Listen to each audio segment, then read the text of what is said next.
Hey all, welcome back to YouTube channel. ബിഗിനേഴ്സിന് എല്ലാവർക്കും ഉണ്ടാകുന്നൊരു ഡൗട്ടാണ്, എന്താണ് GSM? ലോ GSM പേപ്പറിൽ നമുക്ക് റിയലിസ്റ്റിക് പോർട്രേറ്റ് വരയ്ക്കാൻ പറ്റുമോ? അപ്പോൾ ഇതിനൊക്കെ ഉള്ളൊരു സൊല്യൂഷനായിട്ടാണ് ഞാൻ ഇന്ന് വന്നിരിക്കുന്നത്. അപ്പോൾ നമ്മുടെ ഫസ്റ്റ് ക്വസ്റ്റ്യൻ, എന്താണ് GSM? GSM എന്ന് പറഞ്ഞാൽ ഗ്രാം പെർ സ്ക്വയർ മീറ്റർ. ഒരു പേപ്പർ നമ്മൾ 1 മീറ്റർ സൈഡ് ലെങ്ത് വെച്ചിട്ട് നമ്മളത് കട്ട് ചെയ്തെടുക്കുമ്പോൾ ആ ഒരു പെർട്ടിക്കുലർ ഏരിയയിൽ എത്ര വെയിറ്റ് ഉണ്ട്, അതാണ് GSM എന്ന് പറയുന്നത്. GSM കൂടുന്നതനുസരിച്ച് പേപ്പറിൻ്റെ കട്ടി കൂടും. അതുകൊണ്ട് തന്നെ നമുക്കതിൽ കൂടുതൽ പ്രാവശ്യം നമുക്ക് എറേസ് ചെയ്യാനൊക്കെ പറ്റും. തെറ്റുകൾ കൂടിയാലും നമുക്ക് എറേസ് ചെയ്യുമ്പോൾ നോർമൽ പേപ്പേഴ്സ് ആണെങ്കിൽ നമ്മൾക്കത് കീറിപ്പോകാൻ വലിയ ചാൻസ് ഉണ്ട്. GSM കൂടുതലുള്ള പേപ്പറാണെങ്കിൽ അങ്ങനെ വലിയ ഇഷ്യൂ ഇല്ല. ഇനി നമ്മുടെ സെക്കൻഡ് ക്വസ്റ്റ്യൻ, ലോ GSM പേപ്പറിൽ നമുക്ക് റിയലിസ്റ്റിക് പോർട്രേറ്റ് വരയ്ക്കാൻ പറ്റും. അപ്പോൾ അതിനുള്ള സൊല്യൂഷൻ എനിക്ക് സത്യത്തിൽ അറിയില്ലായിരുന്നു. സോ അതുകൊണ്ട് ഞാൻ എന്താ ചെയ്തതെന്ന് വെച്ചാൽ, ഈ ഡ്രോയിങ് നിങ്ങൾ കാണുന്നുണ്ടാവും. ഈ ഡ്രോയിങ് ഞാനത് ട്രൈ ചെയ്ത് നോക്കിയതാണ്. ലോ GSM പേപ്പറിൽ നമുക്ക് റിയലിസ്റ്റിക് പോർട്രേറ്റ് വരയ്ക്കാൻ പറ്റും. അപ്പോൾ ഇത് 100 GSM പേപ്പറാണ്, A3 സൈസാണ്.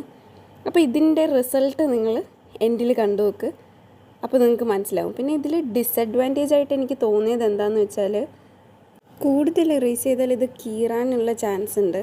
നിങ്ങൾ ഒരുപാട് പ്രാക്ടീസ് ചെയ്യുവാണെങ്കിൽ പിന്നെ എറേസ് ചെയ്യേണ്ടത് വലിയൊരു ആവശ്യം വരുന്നില്ല.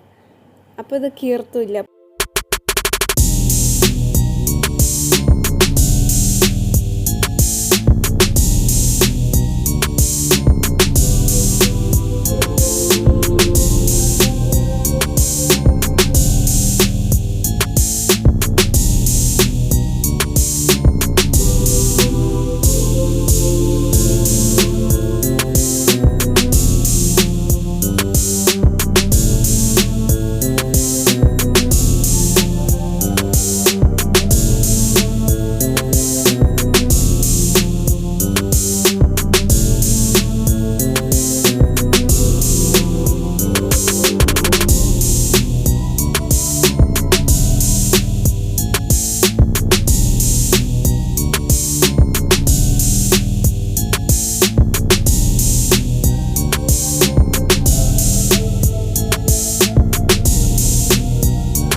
പിന്നെ A3 സൈസ് ആയതുകൊണ്ട് തന്നെ മൂവ് ആവാതിരിക്കാൻ വേണ്ടിയിട്ട് ഞാൻ ചുറ്റിനും ടേപ്പ് ഒട്ടിച്ചായിരുന്നു.